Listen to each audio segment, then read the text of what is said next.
ಕಷ್ಟವನ್ನ, ನನ್ನ ಸಂಕಟವನ್ನ, ನನ್ನ ದುಃಖವನ್ನ, ಇನ್ನೊಬ್ಬರ ಸಂತೋಷವನ್ನ, ಇನ್ನೊಬ್ಬರ ಕಷ್ಟಗಳನ್ನ ನಾವು ಹೇಳಿ ಅವರಿಗೋಸ್ಕರ ನಾವೇನ್ ಮಾಡ್ಬೇಕಾಗಿದೆ? ಪ್ರಾರ್ಥನೆ ಮಾಡ್ಬೇಕಾಗಿದೆ. ಈ ನಿಯಮವನ್ನು ನಾವು ಪಾಲಿಸಿದಾಗ ಖಂಡಿತವಾಗಿ ನಮ್ಮ ಕುಟುಂಬ ಸಂತೋಷವಾಗಿ ಇರುವಂತದ್ದಾಗಿದೆ ಅಂತೇಳಿ ನಮಗೆ ಮೊದಲನೇ ನಿಯಮ ತಿಳಿಸುವಂತದ್ದಾಗಿದೆ. ಎರಡನೇ ನಿಯಮ ಯಾವ್ದಂತ ಹೇಳಿದ್ರೆ, ಒಬ್ಬರಿಗೊಬ್ಬರು ಪ್ರೀತಿಸಿರಿ. ನೋಡ್ರಿ ಎಂತ ವಾಕ್ಯ! ಇವತ್ತಿನಲ್ಲಿ ನಾನು ಮತ್ತು ನೀವು ಇನ್ನೊಬ್ಬರನ್ನ ಪ್ರೀತಿ ಮಾಡುವವರಾಗಿದ್ದೇವಾ? ಪ್ರೀತಿಯಲ್ಲಿ ನಾವು ಇದ್ದೇವಾ? ಯೇಸು ಸ್ವಾಮಿ ಏನ್ ಮಾಡಿದ್ರು ಅಂತಂದ್ರೆ, ಪ್ರೀತಿ ಮಾಡಿದರು. ಆದಾಮ ಅವಳು ಪಾಪ ಮಾಡಿದಾಗ ಅವರನ್ನ ಸಾಯಿಸಲಿಲ್ಲ, ಅವರನ್ನ ಪ್ರೀತಿ ಮಾಡಿದರು. ಅದಕ್ಕಾಗಿ ಯೋಹಾನನ ಬರೆದ ಸುವಾರ್ತೆ 3:16 ಹೇಳುವಂತದ್ದಾಗಿದೆ, ಲೋಕದ ಮೇಲೆ ಅಂದ್ರೆ ನಾವು ಎಷ್ಟೋ ಜನ ಏನ್ ಮಾಡ್ತೇವೆ, ಅವು ಲೋಕದ ಮೇಲೆ ಅಂತ ತಿಳ್ಕೊಳ್ತೇವೆ. ನನ್ನ ಮೇಲೆ ಪ್ರೀತಿಯನ್ನಿಟ್ಟು ತನ್ನ ಒಬ್ಬನೇ ಮಗನಾದಂತ ಯೇಸು ಸ್ವಾಮಿಯನ್ನ ನನಗೋಸ್ಕರ ನಮಗೋಸ್ಕರ ಕೊಟ್ಟರಲ್ಲ ಅನ್ನುವಂತ ಪ್ರೀತಿಯನ್ನ ನಾವು ತಿಳಿದುಕೊಂಡಿದ್ದೇವಾ? ನೋಡಿ, ಪ್ರೀತಿಯ ಪ್ರಾಮುಖ್ಯತೆಯನ್ನ ನಾವು ಅರ್ಥ ಮಾಡಿಕೊಂಡಾಗ ನನ್ನ ಕುಟುಂಬ ಸಂತೋಷವಾಗಿ ಜೀವಿಸುವಂತದ್ದಾಗಿದೆ. ಅದಕ್ಕಾಗಿ 1 ಪೇತ್ರ 1ನೇ ಅಧ್ಯಾಯ 22ನೇ ವಚನದಲ್ಲಿ ನಾವು ನೋಡ್ತೇವೆ, ನೀವು ಸತ್ಯೋಪದೇಶಕ್ಕೆ ವಿಧೇಯರಾಗಿದ್ದು ನಿಮ್ಮ ಆತ್ಮಗಳನ್ನು ಶುದ್ಧ ಮಾಡಿಕೊಂಡದ್ದರಿಂದ ನಿಷ್ಕಪಟವಾದ ಸಹೋದರರ ಸ್ನೇಹವುಳ್ಳವರಾಗಿದ್ದು ಹೀಗಿರಲಾಗಿ ಒಬ್ಬರೊಬ್ಬರು ಹೃದಯಪೂರ್ವಕವಾಗಿ ಯಥಾರ್ಥವಾಗಿಯೂ ಪ್ರೀತಿಸಿರಿ. ನೋಡ್ರಿ, ನಿಷ್ಕಪಟವಾದ ಸಹೋದರರ ಸ್ನೇಹವುಳ್ಳವರಾಗಿದ್ದು ನೀವೇನ್ ಮಾಡ್ರಿ ಅಂತ ಹೇಳಿದ್ರೆ, ಒಬ್ಬರನ್ನೊಬ್ಬರನ್ನು ಹೃದಯಪೂರ್ವಕವಾಗಿ ಯಥಾರ್ಥವಾಗಿ ಪ್ರೀತಿಸಿರಿ. ನಮ್ಮ ಹೃದಯ ಒಳಗಿನ ಹೃದಯದ ಪೂರ್ತಿಯಾಗಿ ನಾವೇನ್ ಮಾಡ್ಬೇಕಾಗಿದೆ? ದೇವರನ್ನ ನಾನು ಮತ್ತು ನೀವು ಪ್ರೀತಿ ಮಾಡಬೇಕಾಗಿದೆ, ಇನ್ನೊಬ್ಬರನ್ನ ಪ್ರೀತಿ ಮಾಡಬೇಕಾಗಿದೆ. ನಾನು ಇವತ್ತಿನಲ್ಲಿ ದೇವರನ್ನ ಪ್ರೀತಿ ಮಾಡಿದರೆ 1 ಪೇತ್ರ 1ನೇ ಅಧ್ಯಾಯ 22ನೇ ವಚನದಲ್ಲಿ ನಾವು ಓದುವರಾಗಿದ್ದೇವೆ. 1 ಪೇತ್ರ 1ನೇ ಅಧ್ಯಾಯ 22ನೇ ವಚನದಲ್ಲಿ ನೀವು ಸತ್ಯೋಪದೇಶಕ್ಕೆ ವಿಧೇಯರಾಗಿದ್ದು ನಿಮ್ಮ ಆತ್ಮಗಳನ್ನು ಶುದ್ಧ ಮಾಡಿಕೊಂಡದ್ದರಿಂದ ನಿಷ್ಕಪಟವಾದ ಸಹೋದರ ಸ್ನೇಹವುಳ್ಳವರಾಗಿರತಕ್ಕದ್ದು ಹೀಗಿರಲಾಗಿ ಒಬ್ಬರನ್ನೊಬ್ಬರು ಹೃದಯಪೂರ್ವಕವಾಗಿಯೂ ಯಥಾರ್ಥವಾಗಿಯೂ ಪ್ರೀತಿಸಿರಿ. ಯಾವ ಕಪಟ ನಮ್ಮಲ್ಲಿ ಇರಬಾರದು. ಯಥಾರ್ಥವಾಗಿ ನೀವೇನ್ ಮಾಡ್ರಿ? ಇನ್ನೊಬ್ಬರನ್ನ ನೀವು ಪ್ರೀತಿ ಮಾಡ್ರಿ, ಪ್ರೀತಿಯಲ್ಲಿ ಜೀವಿಸ್ರಿ, ಹೃದಯಪೂರ್ವಕವಾಗಿ ಪ್ರೀತಿ ಮಾಡ್ರಿ. ಇನ್ನು ನಾವು ನೋಡುವರಾಗಿದ್ದೇವೆ, ಯೆರೆಮೀಯನ ಗ್ರಂಥ, ಇದು ಎಲ್ಲರಿಗೂ ಗೊತ್ತಿರತಕ್ಕಂತ ಒಂದು ವಾಕ್ಯ, 31ನೇ ಅಧ್ಯಾಯ 3ನೇ ವಚನ. ಯಾರಾದ್ರೂ ಓದ್ತೀರಾ? ಯೆರೆಮೀಯನ ಗ್ರಂಥ 31:3 ಓದ್ರಿ ನೋಡೋಣ. ಯೆರೆಮೀಯನ ಗ್ರಂಥ 31:3. ನಾನು ನಿನ್ನನ್ನು ಪ್ರೀತಿಸಿರುವುದು ಶಾಶ್ವತ ಪ್ರೇಮದಿಂದಲೇ, ಆದ ಕಾರಣ ನಿನ್ನನ್ನು ಮಮತೆ ಸೆಳೆದುಕೊಂಡಿದ್ದೇನೆ. ಸಾಕು ಸಾಕು, ಥ್ಯಾಂಕ್ ಯು. ನೋಡ್ರಿ, ನಾನು ನಿನ್ನನ್ನು ಏನಂತಂದ್ರೆ ಶಾಶ್ವತವಾದಂತ ಪ್ರೀತಿ, ದೇವರ ಪ್ರೀತಿ ಏನಾಗಿದೆ? ಶಾಶ್ವತವಾಗಿದೆ ಅಂತ ಹೇಳಿ ಇಲ್ಲಿ ನಮಗೆ ತಿಳಿಸುವಂತದ್ದಾಗಿದೆ. ನನ್ನ ಪ್ರೀತಿ ಹೇಗಿದೆ? ನಮ್ಮನ್ನ ನಾವು ಪ್ರಶ್ನೆ ಮಾಡಿಕೊಳ್ಳೋಣ. ನಾನು ಶಾಶ್ವತವಾದಂತ ಪ್ರೀತಿಯಲ್ಲಿ ಇದ್ದೇನಾ? ಜೀವಿಸ್ತಾ ಇದ್ದೇನಾ? ಯೇಸು ಸ್ವಾಮಿಯ ಪ್ರೀತಿಯನ್ನ ನನ್ನ ಜೀವನದಲ್ಲಿ ಅಂಗೀಕರಿಸಿಕೊಂಡಿದ್ದೇನಾ ಅನ್ನುವಂಥದ್ದನ್ನ ಇವತ್ತಿನಲ್ಲಿ ತಿಳಿದುಕೊಳ್ಳುವುದು ಬಹಳ ಪ್ರಾಮುಖ್ಯ. ಈ ಒಂದು ಸಂತೋಷದ ಜೀವನ ನನ್ನಲ್ಲಿದ್ದಾಗ ನನ್ನ ಕುಟುಂಬ ಏನಾಗಿದೆ ಅಂತಂದ್ರೆ ಸಂತೋಷವಾಗಿ ಇರುವಂತದ್ದಾಗಿದೆ. ನನ್ನ ಕುಟುಂಬ, ನಿಮ್ಮ ಕುಟುಂಬ ಸಂತೋಷವಾಗಿರ್ಬೇಕಾದ್ರೆ ನಾವೇನ್ ಮಾಡ್ಬೇಕಾಗಿದೆ? ಒಬ್ಬರನ್ನೊಬ್ಬರು ಪ್ರೀತಿ ಮಾಡಬೇಕು. ನಿಮ್ಮ ವೈರಿಗಳನ್ನ ನಿಮ್ಮಂತೆ ಪ್ರೀತಿ ಮಾಡ್ರಿ. ಇದನ್ನಂತೆ ನಾವು ಮಾಡೋದಿಲ್ಲ. ನನಗೆಷ್ಟೋ ವಿರೋಧವಾಗಿ ಮಾಡಿದ್ದಾನೆ ಇವನನ್ನ ಯಾಕೆ ನಾನು ಪ್ರೀತಿ ಮಾಡ್ಬೇಕನ್ನುವಂಥದ್ದು ನನ್ನಲ್ಲಿ ಬರುವಂತದ್ದಾಗಿದೆ. ಅದಕ್ಕಾಗಿ ನಾನು ಪ್ರೀತಿ ಮಾಡೋದಿಲ್ಲ. ನೋಡ್ರಿ, ಪ್ರೀತಿ ಎಷ್ಟು ಪ್ರಾಮುಖ್ಯವಾಗಿದೆ. ಪ್ರೀತಿಯ ಪ್ರಾಮುಖ್ಯತೆಯನ್ನು ನಾವು ತಿಳಿದುಕೊಂಡಾಗ ಖಂಡಿತವಾಗಿ ನಾವೇನ್ ಮಾಡ್ತೇವೆ? ಪ್ರೀತಿ ಮಾಡ್ತೇವೆ. ಅವರು ಒಳ್ಳೆಯವರಾಗಿದ್ದಾರೆ ಅಥವಾ ಕೆಟ್ಟವರಾಗಿದ್ದಾರೆ ಅದು ಅವರಿಗೆ ಬಿಟ್ಟಿದ್ದು. ನಾನ್ ಮಾಡ್ಬೇಕಾದದ್ದೇನೋ ಆತನನ್ನ ಪ್ರೀತಿ ಮಾಡಬೇಕಾಗಿದೆ. ಒಂದು ವೇಳೆ ಆತನಲ್ಲಿ ಕೆಟ್ಟದ್ದಿದ್ದಂತ ಪಕ್ಷದಲ್ಲಿ ಸ್ವಾಮಿ ಆತನಲ್ಲಿರತಕ್ಕಂಥ ಕೆಟ್ಟತನವನ್ನ, ಆತನಲ್ಲಿರತಕ್ಕಂಥ ಕೋಪವನ್ನ ತೆಗೆದು ಹಾಕಿ ಆತನಿಗೆ ಒಳ್ಳೆ ಮಾತನಾಡುವ ಹಾಗೆ, ಒಳ್ಳೆ ಪ್ರೀತಿಯಿಂದ ಜೀವಿಸುವ ಹಾಗೆ ಆತನಿಗೆ ಸಹಾಯ ಮಾಡು ಅಂತೇಳಿ ಕೇಳ್ಕೊಳ್ಬೇಕಾದಂತ ಕರ್ತವ್ಯ ನನ್ನದು ಮತ್ತು ನಿಮ್ಮದು. ಪ್ರಿಯರೇ, ಇವತ್ತಿನಲ್ಲಿ ನನ್ನ ಕುಟುಂಬ ಮತ್ತು ನಿಮ್ಮ ಕುಟುಂಬ ಸಂತೋಷವಾಗಿ ಜೀವಿಸಬೇಕಾದ್ರೆ ಒಬ್ಬರನ್ನೊಬ್ಬರು ನಾವೇನ್ ಮಾಡ್ಬೇಕಾಗಿದೆ? ಪ್ರೀತಿ ಮಾಡಬೇಕಾಗಿದೆ ಅಂತೇಳಿ ನಮಗೆ ಸತ್ಯವೇದ ತಿಳಿಸುವಂತದ್ದಾಗಿದೆ. ಮೂರನೇ ನೇಮ, ಮೂರನೇದು ಯಾವ್ದಂತ ಹೇಳಿ ನೋಡುವಾಗ, ಒಬ್ಬರಿಗೊಬ್ಬರು ಬೆಂಬಲವಾಗಿರ್ರಿ. ಇದು ಬಹಳ ಕಷ್ಟ.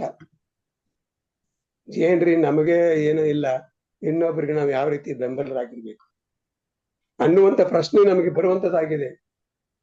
ನನಗೆ ಏನಿಲ್ಲ, ಇನ್ನೊಬ್ಬರಿಗೆ ನಾನು ಯಾವ ರೀತಿ ಬೆಂಬಲವಾಗಿರಬೇಕು ಅನ್ನುವಂತ ಆಲೋಚನೆ ಇವತ್ತಿನಲ್ಲಿ ನಾನು ಮತ್ತು ನೀವು ಮಾಡೋರಾಗಿದ್ದೇವೆ.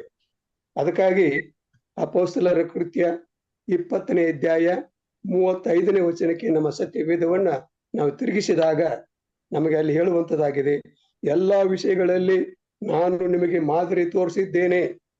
ನೋಡಿ, ಎಲ್ಲಾ ವಿಷಯಗಳಲ್ಲಿ ನಿಮಗೆ ನಾನು ಏನ್ ಮಾಡಿದ್ದೇನೆ? ಮಾದರಿಯನ್ನ ತೋರಿಸಿದ್ದೇನೆ. ಯೇಸು ಸ್ವಾಮಿ ಈ ಲೋಕದಲ್ಲಿ ಜೀವಿಸುವಾಗ ನಮ್ಮೆಲ್ಲರಿಗೆ ಮಾದರಿಯನ್ನ ತೋರಿಸಿದ್ದಾರೆ. ಆ ಮಾದರಿಯನ್ನ ಇವತ್ತಿನಲ್ಲಿ ನಾನು ಮತ್ತು ನೀವು ನಮ್ಮ ಕುಟುಂಬದಲ್ಲಿ ನಾವು ಇದನ್ನ ಮಾಡ್ತಾ ಇದ್ದೇವಾ? ಯೇಸು ಸ್ವಾಮಿ ತೋರಿಸಿದ ಮಾದರಿಯಲ್ಲಿ ನಾನು ನಡೀತಾ ಇದ್ದೇನಾ? ಇಲ್ಲವಾದರೆ ನನ್ನ ಕುಟುಂಬದಲ್ಲಿ ಸಂತೋಷ ಇಲ್ಲ. ಸಂತೋಷದ ಕುಟುಂಬ ನಾವು ಇರಬೇಕಾದರೆ ಖಂಡಿತವಾಗಿ ನಾವೇನ್ ಮಾಡ್ತೇವೆ? ಒಬ್ಬರನ್ನೊಬ್ಬರು ಏನ್ ಮಾಡ್ಬೇಕಾಗಿದೆ? ಬೆಂಬಲವಾಗಿ ಜೀವಿಸಬೇಕಾಗಿದೆ. ಆಮೇಲೆ ಬಲವಿಲ್ಲದವರಿಗೆ ಉಪಕಾರ ಮಾಡಬೇಕು ಮತ್ತು ತೆಗೆದುಕೊಳ್ಳುವುದಕ್ಕಿಂತ ಕೊಡುವುದೇ ಹೆಚ್ಚಿನ ಭಾಗ್ಯ ಎಂಬುದಾಗಿ ಕರ್ತನಾದ ಯೇಸು ತಾನೇ ಹೇಳಿದ. ನೋಡಿ, ಒಬ್ಬರಿಗೊಬ್ಬರು ಏನ್ ಮಾಡ್ಬೇಕಂತಂದ್ರೆ ಉಪಕಾರಿಗಳಾಗಿರ್ಬೇಕು. ತೆಗೆದುಕೊಳ್ಳುವುದಕ್ಕಿಂತ ಕೊಡುವುದು ಬಹಳ ಪ್ರಾಮುಖ್ಯವಾಗಿದೆ ಅಂತೇಳಿ ಯೇಸು ಸ್ವಾಮಿ ನನಗೂ ಮತ್ತು ನಿಮಗೆ ತಿಳಿಸಿದ್ದಾರೆ. ಯೇಸು ತಾನೇ ಹೇಳಿದ ಮಾತುಗಳನ್ನು ನೆನಪಿನಲ್ಲಿಟ್ಟುಕೊಂಡವರಾಗಿರಬೇಕು ಅಂದನು. ನೋಡಿ, ಪೌಲನು ಹೇಳ್ತಾ ಇದ್ದಾನೆ, ಯೇಸು ಸ್ವಾಮಿ ಏನ್ ಹೇಳಿದ್ದಾರೆ ಅದನ್ನ ನಾವು ಏನ್ ಮಾಡ್ಬೇಕಾಗಿದೆ? ಪಾಲಿಸಬೇಕಾಗಿದೆ. ಅದರ ಪ್ರಕಾರ ನಾವು ನಡಿಬೇಕಾಗಿದೆ. ಒಬ್ಬರಿಗೊಬ್ಬರು ಬೆಂಬಲವಾಗಿ ಜೀವಿಸಬೇಕಾಗಿದೆ. ನಾವು ಕ್ರೈಸ್ತರಂತ ಹೇಳಿಕೊಳ್ತೇವೆ, ಆದ್ರೆ ನಮ್ಮಲ್ಲಿಯೇ ಆ ಒಂದು ಬೆಂಬಲತೆ ಇಲ್ಲವೇ ಇಲ್ಲ ಅಂತ ಹೇಳಿ ನಾವು ಅನೇಕ ಸಾರಿ ನೋಡೋರಾಗಿದ್ದೇವೆ. ನಾನು ನೋಡಿದ್ದೇನೆ. ಬೋಧಕನಾಗಿ ಕೆಲಸ ಮಾಡುವಾಗ ನಾನು ನೋಡಿ, ಬೆಂಬಲವಾಗಿದ್ದೀರಾ? ಬಿಡ್ರಿ, ಅವ್ರ ಜೀವನ ಅವ್ರಿಗೆ, ನಮ್ಮ ಜೀವನ ನಮಗೆ, ನಾವ್ಯಾಕೆ ಮಾಡ್ಬೇಕಾಗಿದೆ ಅನ್ನುವಂತ ಆಲೋಚನೆಯನ್ನು ಕೂಡ ಇವತ್ತಿನಲ್ಲಿ ನಾನು ಮತ್ತು ನೀವು ಮಾಡೋರಾಗಿದ್ದೇವೆ. ಯಾವ ರೀತಿ ಬೆಂಬಲವಾಗಿದ್ದೀರಾ? ನೀವು ಹಣ ಕೊಡಬೇಕಾಗಿಲ್ಲ, ನೀವು ಆಸ್ತಿ ಕೊಡಬೇಕಾಗಿಲ್ಲ, ಪ್ರಾರ್ಥನೆ ಮಾಡ್ರಿ ಅವರಿಗೋಸ್ಕರ. ಹೌದು, ಈ ಕುಟುಂಬ ಈ ರೀತಿ ಕಷ್ಟದಲ್ಲಿದೆ, ತೊಂದರೆಯಲ್ಲಿದೆ, ಏನೋ ಅನುಭವಿಸ್ತಾ ಇದ್ದಾರೆ ಅವರು, ಅದು ದೇವರೇ ಅದರಿಂದ ಅವರನ್ನು ಪಾರು ಮಾಡು ಅಂತೇಳಿ ಅವ್ರಿಗೋಸ್ಕರ ಪ್ರಾರ್ಥನೆ ಮಾಡ್ಲಿಕ್ಕೆ ಆಗೋದಿಲ್ವಾ? ಮಾಡ್ಬೇಕಾಗಿದೆ. ಬೆಂಬಲವಾಗಿರ್ರಿ. ನನ್ನಲ್ಲಿದ್ದದ್ದನ್ನು ಸ್ವಲ್ಪ ಕೊಡೋಣ. ನಾವು ಕೊಡ್ತಾ ಇದ್ದೇವಾ? ಕೊಟ್ಟಿದ್ದೇವಾ ಅನ್ನುವಂತ ಪ್ರಶ್ನೆ ನನ್ನಲ್ಲಿ ಬಂದಾಗ, ಹೌದು ನಾನೇನು ಮಾಡಿಲ್ಲ, ಮತ್ತೆ ಹೇಗೆ ನನ್ನ ಕುಟುಂಬ ಸಂತೋಷವಾಗಿದೆಯಾ? ನನ್ನ ಕುಟುಂಬದಲ್ಲಿ ಸಂತೋಷ ಇಲ್ಲ ಅಂದ ಮೇಲೆ ನಾನು ಇನ್ನೊಬ್ಬರಿಗೆ ಯಾವ ರೀತಿ ಬೆಂಬಲವಾಗಿರ್ತೀನಿ? ಇಲ್ಲ. ಅದಕ್ಕಾಗಿ ಪ್ರಿಯರೇ, ನಾವೇನ್ ಮಾಡ್ಬೇಕಾಗಿದೆ? ಒಬ್ಬರಿಗೊಬ್ಬರು ಬೆಂಬಲವಾಗಿ ನಾವೇನ್ ಮಾಡ್ಬೇಕಾಗಿದೆ? ಉಪಕಾರಿಗಳಾಗಿ ಜೀವಿಸಬೇಕಾಗಿದೆ ಅಂತ ಹೇಳಿ ಸ್ವಾಮಿ ಇವತ್ತಿನಲ್ಲಿ ನನಗೂ ಮತ್ತು ನಿಮಗೆ ತಿಳಿಸುವರಾಗಿದ್ದಾರೆ. ಈ ಸತ್ಯವೇದದಲ್ಲಿ ಬರೆಯಲ್ಪಟ್ಟಿದೆ. ಸತ್ಯವೇದದಲ್ಲಿ ನಾವು ಓದುವಾಗ ಈ ಅನೇಕ ವಿಷಯಗಳನ್ನ ನಾವು ಅರ್ಥ ಮಾಡಿಕೊಂಡಾಗ ಖಂಡಿತವಾಗಿ ಈ ವಾಕ್ಯ ನಿಜವಾಗಿದೆ. ನಾನೇನ್ ಮಾಡ್ಬೇಕಾಗಿದೆ? ಒಬ್ಬರಿಗೊಬ್ಬರು ಬೆಂಬಲವಾಗಿ ಜೀವಿಸಬೇಕಾಗಿದೆ ಅಂತ ಹೇಳಿ ನಾವು ಅರ್ಥ ಮಾಡಿಕೊಳ್ಳಬೇಕಾಗಿದೆ. ಅವ್ರ ಮನೆಯಲ್ಲಿ ಏನಾದ್ರೆ ಅವ್ರ ಹತ್ತಿರಕ್ಕೆ ನಾವು ಹೋಗೋದಿಲ್ಲ. ಏನಪ್ಪ, ಒಂದ್ ವೇಳೆ ಹೋದ್ರೆ ಏನು, ನಾನು ಅದರಿಂದ ಏನಾದ್ರೂ ಅನುಭವಿಸ್ಬೇಕಾಗುತ್ತೆ ಅನ್ನುವಂತ ಆಲೋಚನೆ ನಾವು ಮಾಡ್ತೇವೆ ಹೊರತು ನಾವು ಹೋಗೋಣ, ಆ ಬೆಂಬಲದಲ್ಲಿ ನಾವು ಜೀವಿಸೋಣ. ಅವರಿಗೋಸ್ಕರ ನಾವೇನ್ ಮಾಡೋಣ, ಬೇಕಾದಂತ ಸಹಾಯವನ್ನ ಮಾಡೋಣ. ನನ್ನಲ್ಲಿರತಕ್ಕಂಥದ್ದ ಸಹಾಯವನ್ನ ಅವರಿಗೆ ಮಾಡೋಣ. ಹೆಚ್ಚಾದಂತ ಸಹಾಯವಿಲ್ಲ, ಆದಾಗ್ಯೂ ಕೂಡ ಅವರಿಗೋಸ್ಕರ ನಾವೇನ್ ಮಾಡೋಣ, ಬೆಂಬಲವಾಗಿ ಜೀವಿಸ್ಬೇಕಾಗಿದೆ ಅಂತ ಹೇಳಿ ನಮಗೆ ಹೇಳುವಂತದ್ದಾಗಿದೆ. ಈ ರೀತಿ ಇದ್ದಂತ ಪಕ್ಷದಲ್ಲಿ ನನ್ನ ಕುಟುಂಬ ಏನಾಗಿದೆ, ಸಂತೋಷ ಇರುವಂತದ್ದಾಗಿದೆ, ಸಂತೋಷವಾಗಿ ಇರುವಂತದ್ದಾಗಿದೆ ಅಂತ ಹೇಳಿ ನಮಗೆ ತಿಳಿಸುವಂತದ್ದಾಗಿದೆ. ನಾಲ್ಕನೇದಾಗಿ, ಒಬ್ಬರಿಗೊಬ್ಬರು ಉಪಕಾರಿಗಳಾಗಿರಬೇಕು. ಉಪಕಾರ ಮಾಡ್ಬೇಕಂತೆ. ಯಾವ ರೀತಿ ಉಪಕಾರ ನೀವು ಮಾಡ್ತೀರಿ? ಎಫೆಸದವರಿಗೆ ಬರೆದ ಪತ್ರಿಕೆ 4ನೇ ಅಧ್ಯಾಯ 32ನೇ ವಚನಕ್ಕೆ ನಮ್ಮ ಸತ್ಯವೇದವನ್ನ ತಿರುಗಿಸಿದಾಗ, ಒಬ್ಬರಿಗೊಬ್ಬರು ಉಪಕಾರಿಗಳಾಗಿರ್ರಿ, ಕರುಣೆಯುಳ್ಳವರಾಗಿರ್ರಿ, ಕ್ಷಮಿಸುವರಾಗಿರ್ರಿ. ನೋಡ್ರಿ, ಯಾವ ರೀತಿ ಉಪಕಾರ ಮಾಡ್ಬೇಕು? ಕರುಣೆಯುಳ್ಳವರಾಗಿರ್ರಿ, ಕ್ಷಮಿಸುವರಾಗಿರ್ರಿ. ಕರುಣೆಯನ್ನು ತೋರಿಸಿದ್ದೇನ? ಯೇಸು ಸ್ವಾಮಿ ಕರುಣೆಯನ್ನು ನನಗೆ ತೋರಿಸಿದ್ದಾರೆ. ಯೇಸು ಸ್ವಾಮಿ ಕರುಣಾಮಯಡು ಅಂತೇಳಿ ತೆಲುಗಲ್ಲಿ ನಾವು ನೋಡ್ತೇವೆ. ಕರುಣೆಯನ್ನು ತೋರಿಸಿದಂತ ದೇವರು, ಕರುಣೆಯಲ್ಲಿದ್ದಂತ ಸ್ವಾಮಿ ಈ ಲೋಕದಲ್ಲಿರುವಾಗ ಸ್ವಾಮಿ ಏನ್ ಮಾಡಿದ್ರು? ಕರುಣೆಯನ್ನ ತೋರಿಸಿದರು. ನೀವು ಕೂಡ ಈ ರೀತಿ ಮಾಡ್ರಿ ಅಂತ ಹೇಳಿದರು. ಪ್ರಿಯರೇ, ನಾವು ಉಪಕಾರಿಗಳಾಗಿ ಜೀವಿಸ್ತಾ ಇದ್ದೇವಾ? ನಾವು ಕ್ಷಮಿಸುವರಾಗಿದ್ದೇವಾ? ಮೇಲಿನ ತೋರಿಕೆಗೆ ನಾವು ಕ್ಷಮಿಸ್ತಾ ಇದ್ದೇವಾ? ಅರ್ಥ ಮಾಡಿಕೊಳ್ಳೋಣ. ಮನಪೂರ್ವಕವಾಗಿ ಇವತ್ತಿಂದಲೇ ನೋಡಬೇಕಾಗಿದೆ, ಕ್ಷಮಿಸಬೇಕಾಗಿದೆ. ಯೇಸು ಸ್ವಾಮಿ ನನ್ನ ಪಾಪವನ್ನು ಕ್ಷಮಿಸಿದರು, ನಿಮ್ಮ ಪಾಪಗಳನ್ನು ಕ್ಷಮಿಸಿದರು. ಅದಕ್ಕಾಗಿ ಸ್ವಾಮಿ ಹೇಳಿದರು, ಅವರನ್ನ ಹಿಂಸೆ ಪಡಿಸ್ತಕ್ಕಂತ ವ್ಯಕ್ತಿಗಳಿಗೋಸ್ಕರ ಸಿಲುಬೆಯಲ್ಲಿ, ಸ್ವಾಮಿ ಇವರು ಏನ್ ಮಾಡ್ತಾ ಇದ್ದಾರೆ ಇವ್ರಿಗೆ ಗೊತ್ತಿಲ್ಲ, ಇವರನ್ನು ಕ್ಷಮಿಸು ಅಂತ ಹೇಳಿದ್ರು. ಆತನನ್ನ ಮುಖದಲ್ಲಿ ಉಗಿದಂತ ವ್ಯಕ್ತಿಗಳಿಗೋಸ್ಕರ, ಆತನ ಈಟಿಯಿಂದ ತಿವಿದಂತ ವ್ಯಕ್ತಿಗಳಿಗೋಸ್ಕರ ಅವ್ರನ್ನೇ ಮಾಡಿ, ಸ್ವಾಮಿ ತಂದೆಯಾದಂತ ದೇವರೇ ಇವರನ್ನು ಕ್ಷಮಿಸು ಅಂತ ಹೇಳಿದರು. ನಾವು ಕ್ಷಮಿಸ್ತಾ ಇದ್ದೇವಾ? ಯೇಸು ಸ್ವಾಮಿ ಏನ್ ಮಾಡಿದ್ರು? ಕ್ಷಮಿಸಿದರು. ಆತನ ಮುಖದ ಮೇಲೆ ಉಗದಂತ ವ್ಯಕ್ತಿಗಳನ್ನ ಕ್ಷಮಿಸಿದರು. ಆತನ ವಿರುದ್ಧವಾಗಿ ಮಾತನಾಡದಂತ ವ್ಯಕ್ತಿಗಳನ್ನ ಕ್ಷಮಿಸಿದರು. ಇವತ್ತಿನಲ್ಲಿ ನಾನು ಅದನ್ನು ಮಾಡ್ತಾ ಇದ್ದೇನೆ. ಕರುಣೆಯನ್ನು ತೋರಿಸ್ತಾ ಇದ್ದೇನಾ? ಕ್ಷಮಿಸ್ತಾ ಇದ್ದೇನಾ? ಒಂದು ವೇಳೆ ನಾನು ಮಾಡಿಲ್ಲ ಅಂತ ಹೇಳಿದ್ರೆ ಇವತ್ತಿನಿಂದ ನಾವು ಅದನ್ನು ಮಾಡೋಣ, ಕ್ಷಮಿಸೋಣ. ನಾವೇನು ಮಾಡಿ ಕರುಣೆಯನ್ನು ತೋರಿಸೋಣ. ನಮ್ಮ ದೇವರು ಕರುಣೆಯುಳ್ಳಂತಹ ದೇವರಾಗಿದ್ದಾರೆ. ಆ ಕರುಣೆಯನ್ನ ನನ್ನ ಜೀವನದಲ್ಲಿ ಅಳವಡಿಸಿಕೊಂಡು ನಾವೇನ್ ಮಾಡೋಣ? ಕರುಣೆಯನ್ನ ತೋರಿಸೋಣ, ಪ್ರೀತಿಯನ್ನ ತೋರಿಸೋಣ, ಅವರನ್ನ ಕ್ಷಮಿಸೋಣ. ಎಂತ ತಪ್ಪು ಮಾಡಿದಾಗ ಕೂಡ ಅವರನ್ನು ಕ್ಷಮಿಸಿದಾಗ ಸ್ವಾಮಿ ನನ್ನನ್ನು ಕ್ಷಮಿಸುವವರಾಗಿದ್ದಾರೆ, ನನಗೆ ಬೇಕಾದಂತ ಆಶೀರ್ವಾದವನ್ನು ಕೊಡುವವರಾಗಿದ್ದಾರೆ. ನನ್ನ ಕುಟುಂಬದಲ್ಲಿ ಸಂತೋಷದಿಂದ ಜೀವಿಸುವ ಹಾಗೆ ಸ್ವಾಮಿ ನನಗೆ ಸಹಾಯ ಮಾಡುವವರಾಗಿದ್ದಾರೆ. ಆದ್ದರಿಂದ ಪ್ರಿಯರೇ, ಇವತ್ತಿಂದಲೇ ಈ ಸಂತೋಷದ ಕುಟುಂಬಕ್ಕೆ ಕೊಟ್ಟಿರತಕ್ಕಂತ ನೇಮಗಳನ್ನ ನಾವು ಪಾಲಿಸಬೇಕಾಗಿದೆ. ಅದರ ಪ್ರಕಾರ ನಾನು ಮತ್ತು ನೀವು ನಡಿಬೇಕಾಗಿದೆ ಅಂತ ಹೇಳಿ ನಮಗೆ ಸತ್ಯವೇದ ತಿಳಿಸುವಂತದ್ದಾಗಿದೆ. ಆಮೇಲೆ 5ನೇದಾಗಿ ನಾವು ನೋಡುವಾಗ, ಒಬ್ಬರನ್ನೊಬ್ಬರು ಸಂತೈಸಿರಿ. ಇಲ್ಲಿ ಕೂಡ ನಾವು ನೋಡೋರಾಗಿದ್ದೇವೆ.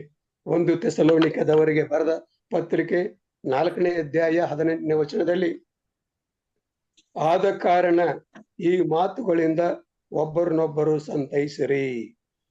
ನೋಡ್ರಿ, ಪೌಲನ್ ಹೇಳ್ತಾ ಇದ್ದಾನೆ ಏನಂತಂದ್ರೆ, ಒಬ್ಬರನ್ನೊಬ್ಬರು ಏನ್ ಮಾಡ್ರಿ? ಸಂತೈಸಿರಿ. ಎಷ್ಟೋ ಜನರು ಏನಂತಂದ್ರೆ ಅಳ್ತಾ ಇದ್ದಾರೆ, ದುಃಖ ಪಡ್ತಾ ಇದ್ದಾರೆ. ಅದನ್ನ ನೋಡ್ಬಿಟ್ಟು ನಾವೇನ್ ಮಾಡ್ತೇವೆ? ಅವ್ರಿಗೆ ಹಾಗೆ ಆಗ್ಲಿ ಬಿಡ್ರಿ, ಅವ್ರು ಹಾಗೆ ಇರಲಿ ಬಿಡ್ರಿ, ಅವ್ರು ಅನುಭವಿಸಲಿ ಬಿಡ್ರಿ ಅನ್ನುವಂತ ಆಲೋಚನೆ ನಾವು ಮಾಡ್ತೀವಿ. ಆದ್ರೆ ಇಲ್ಲಿ ಹೇಳುವಂತದ್ದಾಗಿದೆ, ನೀವೇನ್ ಮಾಡ್ರಿ? ಸಂತೈಸಿರಿ. ಯಾಕಪ್ಪ? ಏನ್ ದುಃಖ, ಏನ್ ಕಷ್ಟ, ಏನಾಗಿದೆ ನಿಮಗೆ? ಏನ್ ಹೇಳ್ರಿ? ದೇವರಿದ್ದಾರೆ, ದೇವರು ನಿಮ್ಮನ್ನ ನಡೆಸ್ತಾರೆ, ನಿಮಗೆ ಬೇಕಾದಂತ ಆಶೀರ್ವಾದಗಳನ್ನು ಕೊಡ್ತಾರೆ, ನೀವು ಭಯಪಡಬೇಕಾದಂತ ಅವಶ್ಯಕತೆ ಇಲ್ಲ ಅಂತೇಳಿ ಹೇಳ್ತಾ ಇದ್ದೇವಾ? ಹೇಳಿದ್ದೇವಾ? ನೋಡ್ರಿ, ಸಂತೈಸುವಿಕೆ. ನಾನು ಸಂತೈಸ್ತಾ ಇದ್ದೇನಾ? ಅವರಿಗೆ ಸಮಾಧಾನ ಹೇಳ್ತಾ ಇದ್ದೇನಾ? ಯಾರೇ ಆಗಿರಲಿ, ಗಂಡಸರಾಗಿರ್ಲಿ, ಹೆಂಗಸರಾಗಿರ್ಲಿ, ಮಕ್ಕಳಾಗಿರ್ಲಿ, ನಾವೇನ್ ಮಾಡ್ಬೇಕಾಗಿದೆ? ಇನ್ನೊಬ್ಬರನ್ನ ಸಂತೈಸಬೇಕಾಗಿದೆ. ಒಬ್ಬರನ್ನೊಬ್ರು ಏನ್ ಮಾಡ್ರಿ? ಸಂತೈಸ್ರಿ. ಅವರಿಗೋಸ್ಕರ ಪ್ರಾರ್ಥನೆ ಮಾಡ್ರಿ. ಅವರ ಕಷ್ಟಗಳನ್ನು ಕೇಳ್ಕೊಳ್ರಿ, ಅವರ ದುಃಖಗಳನ್ನು ಕೇಳಿಕೊಳ್ರಿ, ಅವ್ರಿಗೆ ಬರುವಂತ ತೊಂದರೆಗಳನ್ನ ಕೇಳಿಕೊಳ್ರಿ, ಹೇಳ್ರಿ ಸಮಾಧಾನ, ಸಂತೋಷವನ್ನ ಅವ್ರಿಗೆ ತಿಳಿಸ್ರಿ. ಯೇಸು ಸ್ವಾಮಿ ನಿಮ್ಮ ಕುಟುಂಬದಲ್ಲಿದ್ದಾರೆ, ಯೇಸು ಸ್ವಾಮಿ ನಿಮ್ಮನ್ನು ನಡೆಸ್ತಾರೆ, ನೀವು ಭಯಪಡಬೇಕಾದಂತ ಅವಶ್ಯಕತೆ ಇಲ್ಲ, ನೀವು ತೊಂದರೆ ಪಡಬೇಕಾದಂತ ಅವಶ್ಯಕತೆ ಇಲ್ಲ, ಸ್ವಾಮಿ ಇದ್ದಾರೆ ಅನ್ನುವಂತ ಆಲೋಚನೆ ನಾವು ತಿಳಿಸಿದಾಗ ಅವ್ರಿಗೇನಾಗುತ್ತೆ? ಸಂತೋಷವಾಗುತ್ತೆ. ಹೌದಲ್ಲ? ನಾನು ಈ ರೀತಿ ಕಷ್ಟಪಡ್ತಿರುವಂತಹ ಸಮಯದಲ್ಲಿ ಒಬ್ಬ ವ್ಯಕ್ತಿ ಬಂದು ನನ್ನನ್ನು ಸಮಾಧಾನ ಮಾಡಿದರಲ್ಲ, ನನ್ನನ್ನು ಸಂತೈಸಿದರಲ್ಲ, ಅವರಿಗೆ ಆ ಸಂತೋಷ ಏನಾಗುತ್ತೆ? ಉಕ್ಕುವಂತದಾಗಿದೆ. ದೇವರಿಗೆ ಸ್ತೋತ್ರ ಹೇಳ್ತಾರೆ, ದೇವರಿಗೆ ಸ್ತೋತ್ರ ಹೇಳುವರಾಗಿದ್ದಾರೆ. ಆದ್ದರಿಂದ ಪ್ರಿಯರೇ, ಇವತ್ತಿನಲ್ಲಿ ನಾನು ಮತ್ತು ನೀವು ಏನ್ ಮಾಡ್ಬೇಕಾಗಿದೆ? ಸಂತೈಸಬೇಕಾಗಿದೆ. ಒಂದು ರಾಗ ಕೂಡ ಇದೆ, ಸಂತೈಸುವ ದೇವರು ಅಂತೇಳಿ ಒಂದು ರಾಗ ಇದೆ. ನಾವೇನ್ ಮಾಡ್ತೇವೆ? ನಮ್ಮ ದೇವರು ಸಂತೈಸುವಂತ ದೇವರಾಗಿದ್ದಾರೆ. ನಾನು ಅದನ್ನು ನನ್ನ ಜೀವನದಲ್ಲಿ ಅಳವಡಿಸಿಕೊಂಡು ಇನ್ನೊಬ್ಬರನ್ನ ನಾನೇನ್ ಮಾಡ್ಬೇಕಾಗಿದೆ? ಸಂತೈಸಬೇಕಾಗಿದೆ. ಆರನೇದಾಗಿ ನಾವು ನೋಡುವಾಗ, ನಿಮ್ಮ ಆಶೀರ್ವಾದಗಳನ್ನು ಎನಿಸಿರಿ. ನಾವು ಎಷ್ಟು ಜನ ನಮಗ ಆಗಿರ್ತಕ್ಕಂಥ, ನಮಗ್ ಕೊಟ್ಟಿರ್ತಕ್ಕಂಥ ಆಶೀರ್ವಾದಗಳನ್ನ ಎನಿಸಿದ್ದೇವಾ? ಎನಿಸ್ತಾ ಇದ್ದೇವಾ? ಇಲ್ಲ. ಹೋಗ್ಲಿ ಬಿಡು, ಯಾಕೆ ಎನಿಸ್ಬೇಕು ಅಂತೇಳಿ ನಾವೇನ್ ಮಾಡ್ತೇವೆ? ಆಲೋಚನೆ ಮಾಡುವವರಾಗಿದ್ದೇವೆ. ಆದ್ರೆ ಇಲ್ಲಿ ನಮಗೆ ಎಲ್ಲರಿಗೂ ಗೊತ್ತಿರತಕ್ಕಂಥ ವಾಕ್ಯ, ನಾವು ಪ್ರತಿನಿತ್ಯ ಇದನ್ನು ಕೇಳಿಸಿಕೊಳ್ಳುವರಾಗಿದ್ದೇವೆ. ಆ ವಾಕ್ಯ ಏನಂದ್ರೆ ಕೀರ್ತನೆ 103, 1-3. ಇದು ಬಾಯ್ಪಾಠ ಆಗಿರತಕ್ಕಂತ ಒಂದು ವಾಕ್ಯ. ಏನಂತಂದ್ರೆ, ನನ್ನ ಮನವೇ ಯೆಹೋವನನ್ನು ಕೊಂಡಾಡು, ನನ್ನ ಸರ್ವೇಂದ್ರಿಗಳೇ ಆತನ ಪವಿತ್ರ ನಾಮವನ್ನ ಕೀರ್ತಿಸ್ರಿ. ನನ್ನ ಮನವೇ ಯೆಹೋವನನ್ನು ಕೊಂಡಾಡು, ಆತನ ಉಪಕಾರಗಳಲ್ಲಿ ಒಂದನ್ನೂ ಮರೆಯಬೇಡ. ಸ್ವಾಮಿ ನನಗೆ ಮಾಡಿದಂತ ಒಂದೊಂದು ಉಪಕಾರಗಳನ್ನ ನಾವೇನ್ ಮಾಡ್ಬೇಕಾಗಿದೆ? ಮರಿಬಾರದು. ನಾವೆಷ್ಟೋ ಜನ ಏನ್ ಮಾಡ್ತೇವೆ ಅಂತಂದ್ರೆ ಮರ್ತೋಗ್ಬಿಡ್ತೀವಿ. ಒಂದ್ ಸಾರಿ ಕೇಳಿದಾಗ, ಏನ್ ಸರ್ ಏನೋ ಮರ್ತೋಗ್ಬಿಟ್ಟೆ. ಮರಿಬಾರದು. ಸ್ವಾಮಿ ನನಗೆ ಮಾಡಿದಂತ ಒಂದೊಂದು ಉಪಕಾರಗಳನ್ನ ನಾವು ನೆನೆಸ್ಕೊಳ್ಬೇಕಾಗಿದೆ. ಹೌದು ಸ್ವಾಮಿ, ನಾನು ಯಾವುದೋ ಸ್ಥಿತಿಯಲ್ಲಿದ್ದೆ, ನಾನು ಎಂತ ಕಂಡೀಷನ್ ಅಲ್ಲಿ ಇದ್ದೆ. ಉದಾಹರಣೆಗಾಗಿ ನನ್ನ ಜೀವನವನ್ನ ನಾನು ನಿಮಗೆ ಹೇಳುವಾಗ, ನಾನೇನಾಗಿದೆ? ಆಸ್ಪತ್ರೆಯಲ್ಲಿ ಅಡ್ಮಿಟ್ ಆಗಿದ್ದೆ. ಒಂದು ಆಸ್ಪತ್ರೆಯಿಂದ ಇನ್ನೊಂದು ಆಸ್ಪತ್ರೆಗೆ ಬಂದೆ.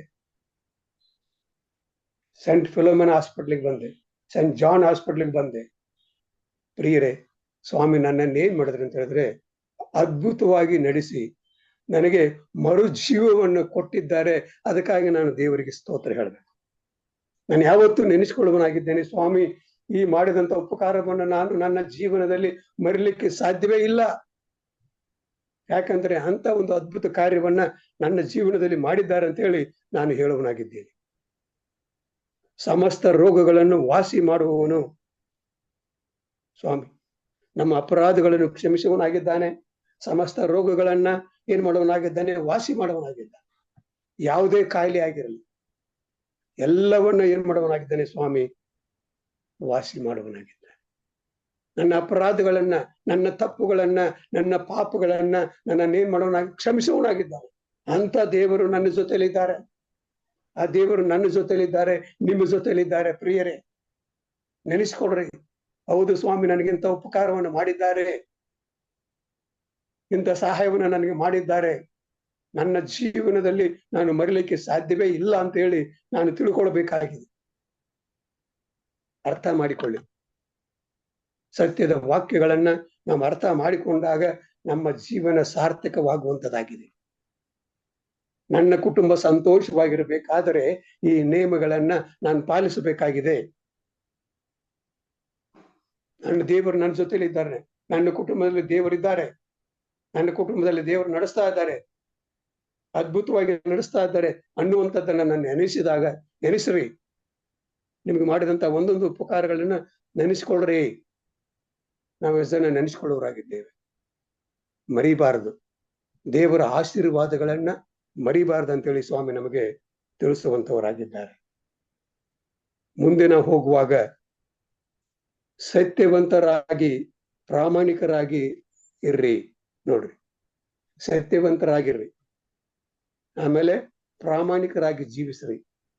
ಇದನ್ನ ಮಾತ್ರ ಕಷ್ಟ, ಸತ್ಯ ಹೇಳೋದಿಲ್ಲ. ಏನ್ ಮಾಡುದು ಸರ್? ಒಂದೊಂದ್ ಸಾರಿ ಸುಳ್ಳು ಹೇಳ್ಬೇಕಾಗುತ್ತೆ. ನಮ್ಮ ಕೆಲಸ ಆಗ್ಬೇಕಾದ್ರೆ ಏನಾದ್ರೂ ಸುಳ್ಳು ಹೇಳ್ಬೇಕಲ್ಲ ಅಂತೇಳಿ ನಾವೇನ್ ಮಾಡ್ತೇವೆ? ಸುಳ್ಳು ಹೇಳುವರಾಗಿದ್ದೇವೆ. ಸತ್ಯವಂತರಾಗಿರ್ರಿ, ಪ್ರಾಮಾಣಿಕರಾಗಿರ್ರಿ. ಜ್ಞಾನೋಕ್ತಿ 12ನೇ ಅಧ್ಯಾಯ 22ನೇ ವಚನದಲ್ಲಿ ನಮಗೆ ತಿಳಿಸುವಂತದ್ದಾಗಿದೆ. ಸುಳ್ಳು ತುಟಿ ಯೆಹೋವನಿಗೆ ಏಸು. ನೋಡ್ರಿ, ಈ ಸುಳ್ಳು ತುಟಿ ಯೆಹೋವನಿಗೆ ಅಸಹ್ಯ, ಸತ್ಯವಂತರು ಆತನಿಗೆ ಲೇಸು. ನೋಡ್ರಿ, ಸತ್ಯವಂತರು ಆತನಿಗೆ ಲೇಸು. ಪ್ರಿಯರೇ, ಸತ್ಯವಂತರಾಗಿ ಜೀವಿಸ್ತಾ ಇದ್ದೇವ? ಪ್ರಾಮಾಣಿಕರಾಗಿ ಜೀವಿಸ್ತಾ ಇದ್ದೇವ? ನಮ್ಮನ್ನು ನಾವು ಪ್ರಶ್ನೆ ಮಾಡಿಕೊಳ್ಳೋಣ. ಸುಳ್ಳು ತುಟಿ ಏನಾಗಿದೆ? ಯೆಹೋವನಿಗೆ ಅಸಹ್ಯ. ಸುಳ್ಳು ಹೇಳ್ಬೇಡಿ, ಮೋಸ ಮಾಡಬೇಡಿ ಅಂತ ಹೇಳುವಾಗ ನಾವೇನ್ ಮಾಡ್ತೇವೆ? ಮಾಡೋರಾಗಿದ್ದೇವೆ. ಒಂದೊಂದ್ಸಾರಿ ನಾನು ಕೇಳಿದಾಗ ಅವ್ರು ಹೇಳ್ತಾರೆ, ಏನೋ ಸರ್, ಒಂದೊಂದು ಸಮಯದಲ್ಲಿ ನಾವು ಸುಳ್ಳು ಹೇಳಿ ನಮ್ ಕೆಲಸ ಮಾಡ್ಕೊಳ್ಬೇಕಂತ ಹೇಳ್ತೇವೆ. ಇಲ್ಲ ಪ್ರಿಯರೇ, ಸತ್ಯವನ್ನ ಆಡ್ರಿ, ಅದಕ್ಕೆ ಬೇಕಾದ ಪ್ರತಿಫಲವನ್ನ ಸ್ವಾಮಿ ನಮಗೆ ಕೊಡ್ತಾರೆ ಅನ್ನುವಂಥದ್ದು ನನ್ನಲ್ಲಿ ಬಂದಾಗ, ನಿಮ್ಮಲ್ಲಿ ಬಂದಾಗ ಖಂಡಿತವಾಗಿ ನಾವೇನ್ ಮಾಡ್ತೇವೆ? ಸುಳ್ಳನ್ನ ಹೇಳುವುದೇ ಇಲ್ಲ. ಸತ್ಯವಂತರಾಗಿ ಜೀವಿಸ್ರಿ. ಈ ಲೋಕದಲ್ಲಿ ಬೇಕಾದಷ್ಟು ತೊಂದರೆಗಳು, ಸುಳ್ಳುಗಳು ನಡೀತಾ ಇದೆ, ಮೋಸ ನಡೀತಾ ಇದೆ. ಆದರೆ ಕ್ರೈಸ್ತರಾದಂತ ನಾವು ಈ ವಾಕ್ಯಗಳನ್ನ ನಾವು ತಿಳಿದುಕೊಂಡಾಗ, ಅರ್ಥ ಮಾಡಿಕೊಂಡಾಗ, ಹೌದು, ನಾನೇನ್ ಮಾಡ್ತೇನೆ? ಸತ್ಯವನ್ನೇ ನುಡಿತೇನೆ, ಸತ್ಯದಂತೆ ನಾನು ನಡೀತೇನೆ, ಪ್ರಾಮಾಣಿಕನಾಗಿ ಜೀವಿಸ್ತೇನೆ ಅನ್ನುವಂಥದ್ದು ನನ್ನಲ್ಲಿ ಮತ್ತು ನಿಮ್ಮಲ್ಲಿ ಬಂದಾಗ ನನ್ನ ಕುಟುಂಬ ಸಂತೋಷವಾಗಿರುವಂಥದ್ದಾಗಿದೆ. ಇದು ಸಂತೋಷದ ಕುಟುಂಬಕ್ಕೆ ಇರಬೇಕಾದಂತ ಒಂದು ನಿಯಮ. ಪಾಲಿಸ್ರಿ, ನಡೀರಿ, ಅದರಂತೆ ನಾವು ಜೀವಿಸಬೇಕಾಗಿದೆ. ಆಮೇಲೆ ಮುಂದೆ ನಾವು ಹೋಗುವಾಗ ಅಲ್ಲಿ ನಾವು ನೋಡುವರಾಗಿದ್ದೇವೆ. ಕ್ಷಮಿಸಿರಿ ಮತ್ತು ಮರೆತು ಬಿಡಿ. ಕ್ಷಮಿಸಿರಿ ಮತ್ತು ಮರೆತು ಬಿಡಿ. ಇದು ಕೂಡ ಸ್ವಲ್ಪ ಕಷ್ಟನೇ. ಕ್ಷಮಿಸ್ತೇವೆ, ಅದೇ ಆ ಗ್ರಜ್ಯ, ಆ ಕೋಪ ಹಂಗೆ ಇರುವಂತದ. ಕ್ಷಮಿಸಿದ್ದೇವಾ? ಮೇಲಿನ ತೋರಿಕೆಗೆ ನಾನು ಕ್ಷಮಿಸಿದ್ದೇನೆ. ಮರೆತು ಬಿಟ್ಟಿದ್ದೀರಾ? ಇಲ್ಲ, ಮರೆತಿಲ್ಲ. ಅದು ಹಂಗೆ ನನ್ನ ಜೀವನದಲ್ಲಿ ಇರುವಂತದ್ದಾಗಿದೆ, ನನ್ನ ಮನಸ್ಸಿನಲ್ಲಿ ಅದೇ ಇರುವಂತದ್ದಾಗಿದೆ. ಇವನು ಈ ರೀತಿ ಮಾಡಿದಾನಲ್ಲ, ಯಾಕೆ ಇವನನ್ನು ಕ್ಷಮಿಸಬೇಕು, ಯಾಕೆ ನಾನು ಮರೆತು ಬಿಡಬೇಕು ಅನ್ನುವಂತ ಆಲೋಚನೆ ಇವತ್ತಂದಲ್ಲಿ ನಾನು ಮತ್ತು ನೀವು ಮಾಡುವರಾಗಿದ್ದೇವೆ. ಅದಕ್ಕಾಗಿ ಕೊಲೆಸೆರವರಿಗೆ ಬರೆದ ಪತ್ರಿಕೆ 3ನೇ ಅಧ್ಯಾಯ 13ನೇ ವಚನದಲ್ಲಿ ನಾವು ನೋಡ್ತೇವೆ, ಮತ್ತೊಬ್ಬನ ಮೇಲೆ ತಪ್ಪು ಹೊರಿಸುವುದಕ್ಕೆ ಕಾರಣವಿದ್ದರೂ ತಪ್ಪು ಹೊರಿಸದೆ ಒಬ್ಬರಿಗೊಬ್ಬರು ಸೈರೈಸಿಕೊಂಡು ಕ್ಷಮಿಸಿರಿ. ಕರ್ತನು ನಿಮ್ಮನ್ನು ಕ್ಷಮಿಸಿದಂತೆ ನೀವು ಕ್ಷಮಿಸಿರಿ. ನೋಡ್ರಿ, ಕರ್ತನು ನಿಮ್ಮನ್ನು ಕ್ಷಮಿಸಿದ್ದಾರೆ, ನೀವು ಕೂಡ ಏನ್ ಮಾಡ್ರಿ? ಕ್ಷಮಿಸಿರಿ. ಮತ್ತೇನ್ ಮಾಡ್ರಿ? ಮರ್ತು ಬಿಡ್ರಿ. ಪ್ರಿಯರೇ, ಇವತ್ತಂದಲ್ಲಿ ನಾನು ಕ್ಷಮಿಸಿದ್ದೇನ? ನನ್ನ ವೈರಿಯನ್ನು ನಾನು ಕ್ಷಮಿಸಿದ್ದೇನ? ನನ್ನ ಪಕ್ಕದ ಮನೆಯವರು ತಪ್ಪು ಮಾಡಿದ್ದಾರೆ, ಅವರು ನಾನು ಕ್ಷಮಿಸಿದ್ದೇನಾ? ಮರೆತು ಬಿಟ್ಟಿದ್ದೇನಾ? ಆಲೋಚನೆ ಮಾಡೋಣ. ಇನ್ನೊಬ್ಬರು ದಯವಿಟ್ಟು ಹೋದ್ರಿ. ಎಫೆಸದವರಿಗೆ ಬರೆದ ಪತ್ರಿಕೆ 4ನೇ ಅಧ್ಯಾಯ 32ನೇ ವಚನ. ಎಫೆಸದವರಿಗೆ ಬರೆದ ಪತ್ರಿಕೆ 4ನೇ ಅಧ್ಯಾಯ 32ನೇ ವಚನ.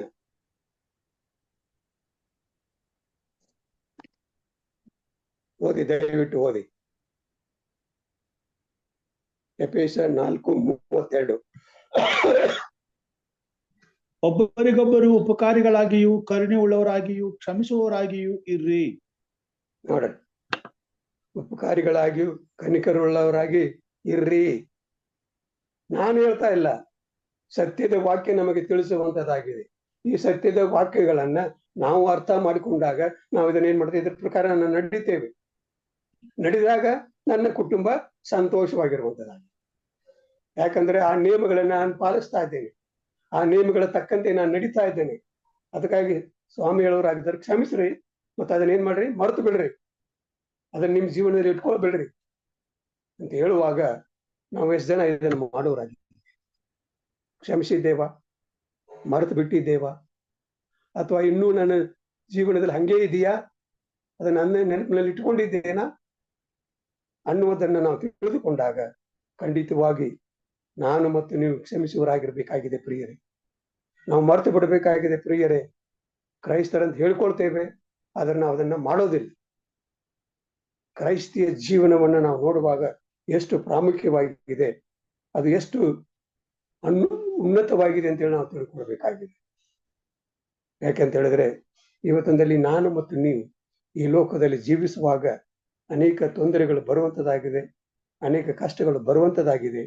ಅಂಥದ್ರಲ್ಲಿ ನಾವೇನ್ ಮಾಡ್ಬೇಕಾಗಿದೆ, ಅದನ್ನ ಕ್ಷಮಿಸಿ ನಾವು ಅದನ್ನು ಮರೆತು ಬಿಟ್ಟು, ಸ್ವಾಮಿ ನೀನೇ ನನ್ನನ್ನ ಕಾಪಾಡು, ನನ್ನನ್ನು ನಡೆಸು ಅಂತೇಳಿ ಕೇಳಿಕೊಂಡಾಗ ಅದಕ್ಕೆ ಬೇಕಾದಂತ ಆಶೀರ್ವಾದಗಳನ್ನ ಸ್ವಾಮಿ ನಮಗೇನ್ ಮಾಡೋರಾಗಿದ್ದಾರೆ, ಕೊಡುವರಾಗಿದ್ದಾರೆ.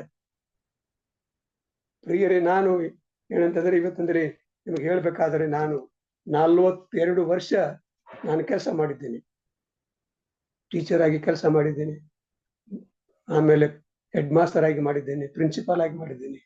ಇನ್ನೂ ವಿಶೇಷವಾಗಿ ನನ್ನ ಜೀವನ ಉದ್ದಕ್ಕೂ ನಾನು ಏನ್ ಮಾಡಿದ್ದೇನೆ ಅಂತಂದ್ರೆ ದೇವರ ವಿಷಯದಲ್ಲಿ ಮಾತಾಡಿದ್ದೇನೆ, ಬೋಧಕನಾಗಿದ್ದೆ. ದೊಡ್ಡ ಸಭೆಯಲ್ಲಿ, ಕೊಳ್ಳೇಗಾಲ ಸಭೆಯಲ್ಲಿ ನಾನೇನಾಗಿದ್ದೆ, 3 ತಿಂಗಳು ನನಗೆ ಏನ್ ಮಾಡಿದ್ರೆ ಅಂತ ಹೇಳಿದ್ರೆ, ನೀವು ಏನ್ ಮಾಡ್ರಿ 3 ತಿಂಗಳಿಗೆ ಈಗ ಇದನ್ನ ತೆಗೆದುಕೊಳ್ರಿ ಅಂತಂದ್ರು. ಸರಿ ಅಂತ ಹೇಳಿ ತೆಗೆದುಕೊಂಡೆ. 3 ತಿಂಗಳಲ್ಲ ಪ್ರಿಯರೇ, 3 ವರ್ಷ ನಾನೇನ್ ಮಾಡಿದೆ, ಆ ಸಭೆಯಲ್ಲಿ ನಾನು ಬೋಧಕನಾಗಿ ಕೆಲಸ ಮಾಡಿದೆ. ಇವತ್ತು ಕೂಡ ನನ್ನನ್ನ ನೆನೆಸಿಕೊಳ್ಳುವವರಾಗಿದ್ದಾರೆ. ಎಂತ ಆಶೀರ್ವಾದ ಪ್ರಿಯರೇ. ಸ್ವಾಮಿ ನಮ್ಮ ಜೊತೆಲಿರುವಾಗ ನಮ್ಮನ್ನು ಎದುರಿಸುವವರು ಯಾರು? ಖಂಡಿತ ಇಲ್ಲ ಪ್ರಿಯರೇ. ನಮ್ಮನ್ನು ಎದುರಿಸುವಂತ ಯಾವ ಸೈತಾನನು ಕೂಡ ನಮ್ಮ ಜೊತೆಗೆ ಬರಲಿಕ್ಕೆ ಸಾಧ್ಯವಿಲ್ಲ. ಯಾಕಂದ್ರೆ ಸ್ವಾಮಿ ನನ್ನ ಜೊತೆಲಿದ್ದಾರೆ ಮತ್ತು ನಿಮ್ಮ ಜೊತೆಲಿದ್ದಾರೆ. ಅದಕ್ಕಾಗಿ ಕ್ಷಮಿಸ್ರಿ, ಆಮೇಲೆ ಏನ್ ಮಾಡ್ರಿ, ಮರೆತು ಬಿಡ್ರಿ.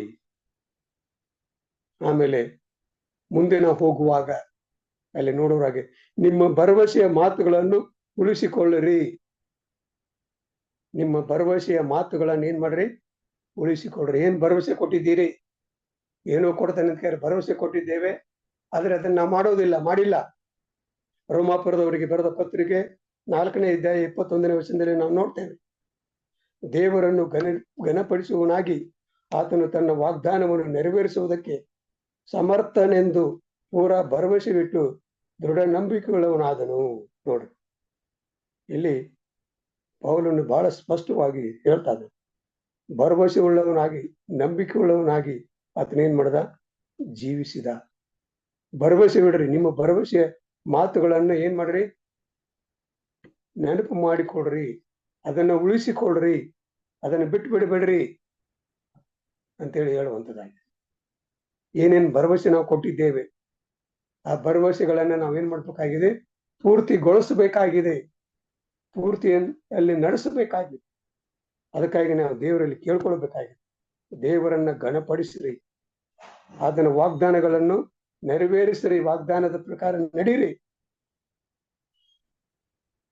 ಭರವಸೆ ಬಿಟ್ಟು ದೃಢ ನಂಬಿಕೆ ಉಳ್ಳವನಾಗಿರೋ, ಭರವಸೆ ಇಡ್ರಿ, ದೇವರಲ್ಲಿ ಭರವಸೆ ಇಡಬೇಕು. ನಾವೆಷ್ಟು ಜನ ದೇವರಲ್ಲಿ ಭರವಸೆ ಇಟ್ಟು ಜೀವಿಸ್ತಾ ಇದ್ದೇವೆ?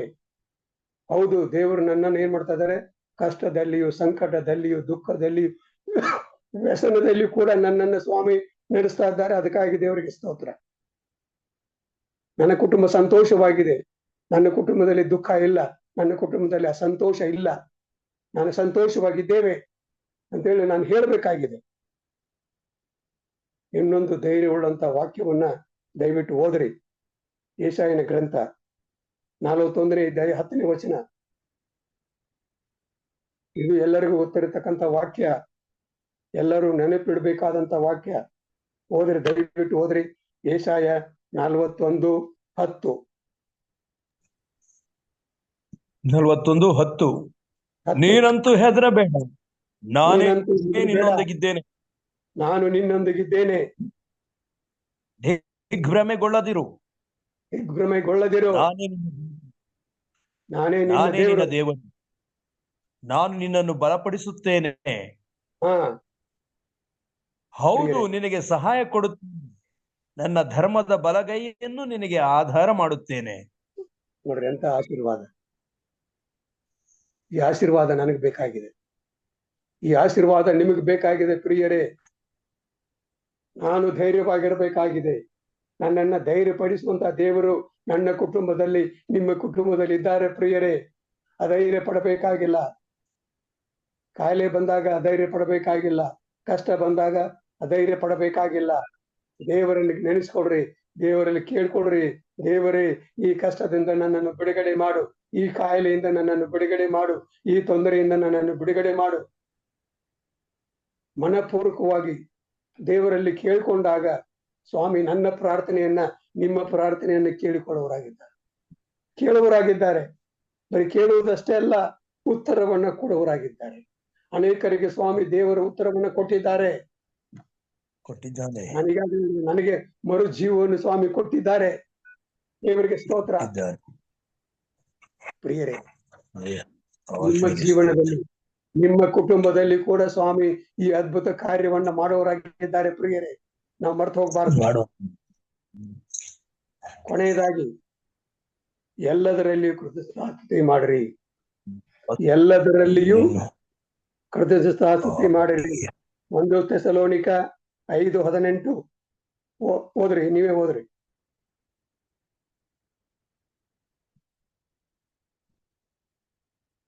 ಒಂದು ಥೆಸಲೋನಿಕ 5:18 ಕೊನೆಯದಾಗಿ.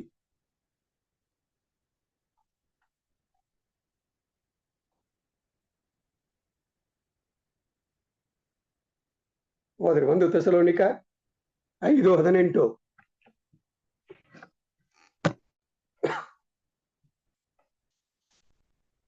ನಾನೇ ಓದಲ? ಎಲ್ಲದರಲ್ಲಿಯೂ ಕೃತಜ್ಞತಾಸ್ತುತಿ ಮಾಡಿರಿ. ಇದೇ ನಿಮ್ಮ ವಿಷಯವಾಗಿ ಕ್ರಿಸ್ತ ಯೇಸುವಿನಲ್ಲಿ ತೋರಿ ಬಂದ ದೇವರ ಚಿತ್ತ. ಹೌದ್ರಾ? ಯಾವಾಗಲೂ ಎಲ್ಲದರಲ್ಲಿಯೂ ಕೃತಜ್ಞತಾಸ್ತುತಿ ಮಾಡಿರಿ. ಇದೇ ನಿಮ್ಮ ವಿಷಯವಾಗಿ ಯೇಸುವಿನಲ್ಲಿ ತೋರಿ ಬಂದ ದೇವರ ಚಿತ್ತ. ಪ್ರಿಯರೇ, ನೋಡ್ರಿ, ಎಲ್ಲದರಲ್ಲಿ ಸ್ತೋತ್ರ ಹೇಳ್ರಿ. ಸ್ತೋತ್ರ ಸ್ವಾಮಿ, ಸ್ತೋತ್ರ ಯೇಸುವೆ. ಕಳೆದ ರಾತ್ರಿ ನನಗೆ ಒಳ್ಳೆ ನಿದ್ರೆಯನ್ನು ಕೊಟ್ಟು ಎಲ್ಲಾ ಕೇಡು ಗಂಡಾಂತರಗಳಿಂದ ನನ್ನನ್ನು ತಪ್ಪಿಸಿ, ನನ್ನ ಕುಟುಂಬವನ್ನು ವಿಶೇಷವಾಗಿ ಆಶೀರ್ವದಿಸಿ, ತಿರ್ಗಾ ಈ ಸುಂದರವಾದಂತಹ ಇನ್ನೊಂದು ದಿನವನ್ನ ನೋಡುವಂತ ಒಂದು ಭಾಗ್ಯವನ್ನ ನನಗೆ ದಯಪಾಲಿಸಿ ಕೊಟ್ಟಿದ್ದಿ ಸ್ವಾಮಿ, ನಿನಗೆ ಸ್ತೋತ್ರ. ಹೇಳಿದ್ದೇವಾ? ಹೇಳ್ತಾ ಇದ್ದೇವಾ? ದೇವರಿಗೆ ಎಷ್ಟು ಸ್ತೋತ್ರ ಹೇಳೋದು ಕೂಡ ಸಾಲದು. ಅಂತ ಅದ್ಭುತಗಳನ್ನ ನಮ್ಮ ಜೀವನದಲ್ಲಿ ಸ್ವಾಮಿ, ನಮ್ಮ ಕುಟುಂಬದಲ್ಲಿ ಸ್ವಾಮಿ ಮಾಡ್ತಾ ಇದ್ದಾರೆ. ಈ ಎಲ್ಲಾ ನೇಮಗಳನ್ನ ನಾವು ಪಾಲಿಸಿದಾಗ ನನ್ನ ಕುಟುಂಬಕ್ಕೆ ಸಂತೋಷ. ದೇವರ ನೇಮಗಳನ್ನ ನಾವು ಪಾಲಿಸಿದಾಗ ನನ್ನ ಕುಟುಂಬಕ್ಕೆ ಸಂತೋಷ, ನನ್ನ ಕುಟುಂಬಕ್ಕೆ ಆನಂದ, ನನ್ನ ಕುಟುಂಬಕ್ಕೆ ತೃಪ್ತಿ ಬರುವಂತದಾಗಿದೆ. ಆದ್ದರಿಂದ ಪ್ರಿಯ ಸಹೋದರ ಸಹೋದರಿಯರೇ, ಇವತ್ತಿನಲ್ಲಿ ನಾವು ಈ ನೇಮಗಳನ್ನ ನಮ್ಮ ಜೀವನದಲ್ಲಿ ಅಳವಡಿಸಿಕೊಂಡು ಈ ನೇಮಗಳ ಪ್ರಕಾರ ನಡೆದಂತ ಪಕ್ಷದಲ್ಲಿ ನನ್ನ ಕುಟುಂಬ ಮತ್ತು ನಿಮ್ಮ ಕುಟುಂಬಗಳು ಸಂತೋಷವಾಗಿರಲಿಕ್ಕೆ ಸಾಧ್ಯ ಅಂತೇಳಿ ಸ್ವಾಮಿ ಈ ಸತ್ಯದ ವಾಕ್ಯಗಳ ಮುಖಾಂತರ ನಮಗೆ ತಿಳಿಸುವವರಾಗಿದ್ದಾರೆ. ಅದಕ್ಕಾಗಿ ನಾವು ದೇವರಿಗೆ ಸ್ತೋತ್ರ ಹೇಳೋಣ. ದೇವರು ನಿಮ್ಮೆಲ್ಲರನ್ನ ವಿಶೇಷವಾಗಿ ಆಶೀರ್ವದಿಸಲಿ. ಆಮೇನ್.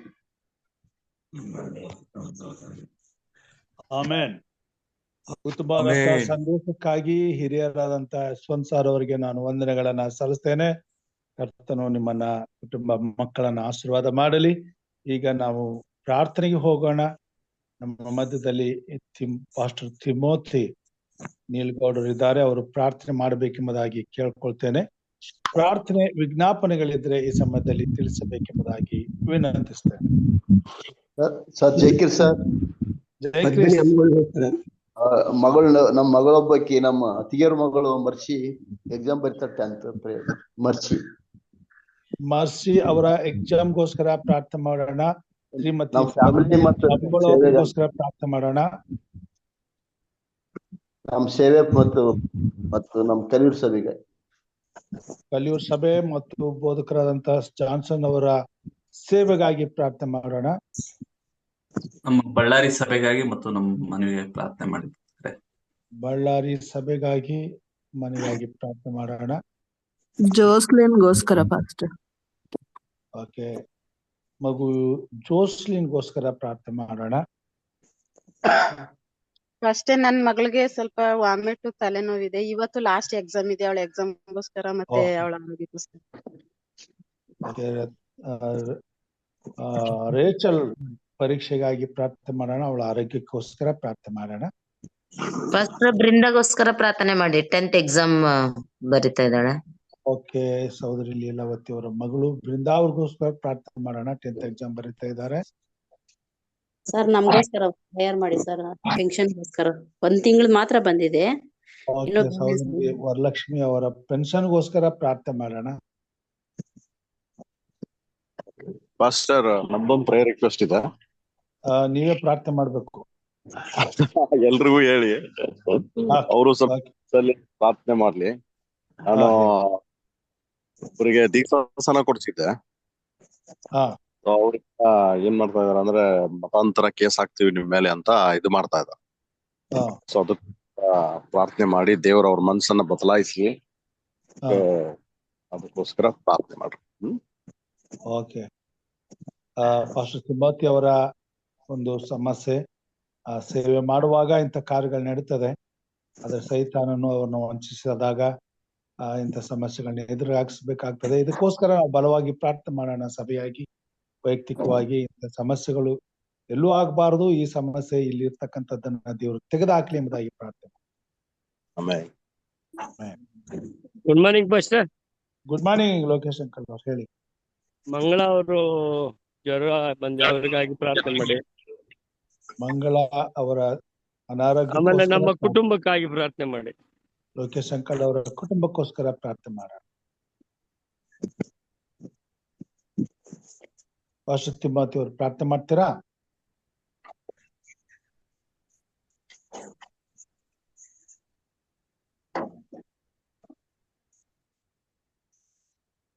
ತಿಮೋತಿ ನೀಲಗೌಡ. ಎಸ್. ಓಕೆ, ಪ್ರಾರ್ಥನೆ ಮಾಡೋಣ. ಕೃಪೆಯಲ್ಲಿ ಐಶ್ವರ್ಯವುಳ್ಳಂತ ಸೃಷ್ಟಿಕರ್ತನ ತಂದೆ ದೇವ್ರೆ, ಸ್ವಾಮಿ, ಮತ್ತೊಂದು ಆವರ್ತಿ ಉದಯದಲ್ಲಿ ಎದ್ದು ನಿಮ್ಮನ್ನ ಸುಖಿಸುವಂತ, ನಿಮ್ಮನ್ನ ಕೊಂಡಾಡುವಂತ ಮಹಾಭಾಗ್ಯವನ್ನ ಕೊಟ್ಟಿದ್ದೀರಾ. ಅದಕ್ಕಾಗಿ ಸ್ತೋತ್ರವಾಗಲಿ ಸ್ವಾಮಿ. ಈಗೋ ತಂದೆ, ಈ ಉದಯದಲ್ಲಿ ನಿಮ್ಮ ಪರಿಶುದ್ಧವಾದ ವಾಕ್ಯಗಳನ್ನ ನಿಮ್ಮ ಮಗನಾದ ಬೋಧಕರಾದ ಯಶವಂತ ಮಗಳವ್ರ ಜೊತೆಗೆ ನಾವು ಕೇಳಿದ್ದೇವೆ. ಅದ್ಭುತವಾದ ಆಧರಣೆಯನ್ನ ನಮಗೆ ದಯಪಾಲಿಸಿ ಕೊಟ್ಟಿದ್ದೀಯ. ಅದಕ್ಕಾಗಿ ಸ್ತೋತ್ರವಾಗಲಿ ಸ್ವಾಮಿ. ತಂದೆ ದೇವರೇ, ಈ ದಿನ ಅನೇಕ ಜನರು ನಮಗಾಗಿ ಪ್ರಾರ್ಥನೆ ಮಾಡ್ರಿ ಎಂಬುದಾಗಿ ಕೊಟ್ಟಿರುವಾಗ, ಅವರ ಪ್ರಾರ್ಥನಾ ವಿಜ್ಞಾಪನೆಗಳು, ಅವರ ಕೋರಿಕೆಗಳನ್ನ ಈಡೇರಿಸುವಂತ ದೇವರಾಗಿದೆ ಸ್ವಾಮಿ. ಪ್ರತಿಯೊಬ್ಬರ ಹೃದಯದಲ್ಲಿಯೂ ನಂಬಿಕೆಯನ್ನ ಹುಟ್ಟಿಸುವಂತವನು ಮತ್ತು ಪೂರೈಸುವಂತ ದೇವರಾಗಿದೆ. ಸಮಯದಲ್ಲಿ ಬೋಧಕರಾದ ಜಾನ್ಸನ್ ಅವ್ರಿಗೋಸ್ಕರ ಪ್ರಾರ್ಥನೆ, ಅವರ ಸೇವೆಯನ್ನು ಆಶ್ರಮ ಮಾಡು. ಅವರು ಯಾರ್ದೋ ಪ್ರೇಯರ್ ರಿಕ್ವೆಸ್ಟ್ ಕೊಟ್ಟಿದ್ದಾರೆ, ಅವ್ರಿಗಾಗಿ ಪ್ರಾರ್ಥನೆ. ಸಹೋದರಿ ಬೃಂದಾ ಅವ್ರಿಗೋಸ್ಕರ ಪ್ರಾರ್ಥನೆ ಮತ್ತು ಜೋಸ್ನ ಅವ್ರಿಗೋಸ್ಕರ ಪ್ರಾರ್ಥನೆ. ಮಕ್ಕಳನ್ನ ಆಶ್ರಮ ಮಾಡು. SSLC ಪರೀಕ್ಷೆ ಬರೆಯುವಂತ ಮಕ್ಕಳಿಗಾಗಿ ನಾವು ಪ್ರಾರ್ಥಿಸುವಂತವರಾಗಿದ್ದೇವೆ. ಸಮಯದಲ್ಲಿ ಅನೇಕ ಜನರು ಪ್ರಾರ್ಥನಾ ಮನೆಗಳನ್ನ ಕೊಟ್ಟಿದ್ದಾರೆ, ಅವ್ರಿಗಾಗಿ ಪ್ರಾರ್ಥನೆ. ಹಾಗೂ ಸಹೋದರ KP ರವರಿಗೋಸ್ಕರ ಪ್ರಾರ್ಥನೆ, ಅವರ ಸಭೆಗಾಗಿ ನಾವು ಪ್ರಾರ್ಥಿಸುವಂತವರಾಗಿದ್ದೇವೆ. ಅವರ ಕುಟುಂಬಕ್ಕಾಗಿ ನಾವು ಪ್ರಾರ್ಥಿಸುವಂತವರಾಗಿದ್ದೇವೆ ಸ್ವಾಮಿ. ಹೆಚ್ಚಿನ ರೀತಿಯಲ್ಲಿ ಆಶ್ರಮ ಮಾಡಿ ನಡೆಸು. ಹಾಗೂ ಇನ್ನು ಅನೇಕ ಜನರು ಮಗಾಗಿ ಪ್ರಾರ್ಥಿಸ್ರಿ ಎಂಬುದಾಗಿ ಕೇಳಿಕೊಂಡಿರ್ತಕ್ಕಂಥ ಪ್ರತಿಯೊಬ್ಬ ಭಕ್ತರ ವಿಜ್ಞಾಪನೆಗಳನ್ನ ನಿಮ್ಮ ಚರಣ ಸನ್ನಿಧಾನಕ್ಕೆ ತಂದಿದ್ದೇನೆ. ಅವ್ರನ್ನ ಆಶ್ರಮ ಮಾಡು ಸ್ವಾಮಿ. ತಂದೆ ದೇವರೇ, ಕಳೆದ ದಿವಸಗಳಲ್ಲಿ ದೀಕ್ಷಾಸನದ ಕಾರ್ಯಕ್ರಮವನ್ನ ನಾವು ನೆರವೇರಿಸುವ ಆ ಸಂದರ್ಭದಲ್ಲಿ ಒಬ್ಬರು ದೀಕ್ಷಾಸನವನ್ನ ತೆಗೆದುಕೊಂಡು ಈ ಸಂದರ್ಭದಲ್ಲಿ ಮತಾಂತರ ಕೇಸ್ ಆಗ್ತವೆ ಎಂಬುದಾಗಿ ಎದುರಿಸುತ್ತಿರುವಾಗ ನಿನ್ನ ಕೃಪೆ ಇರಲಿ ಸ್ವಾಮಿ. ಎಂತವರ ಹೃದಯಗಳನ್ನ ಮಾರ್ಪಡಿಸುವಂತ ದೇವ್ರು ನೀನಾಗಿದ್ದೀಯ ಸ್ವಾಮಿ. ತಂದೆಯಾದ ದೇವರೇ, ನಿನ್ನ ಅದ್ಭುತವಾದ ಕೃಪೆಯಲ್ಲಿ ನಿಮ್ಮ ಆಶೀರ್ವಾದವಿರಲಿ ಸ್ವಾಮಿ.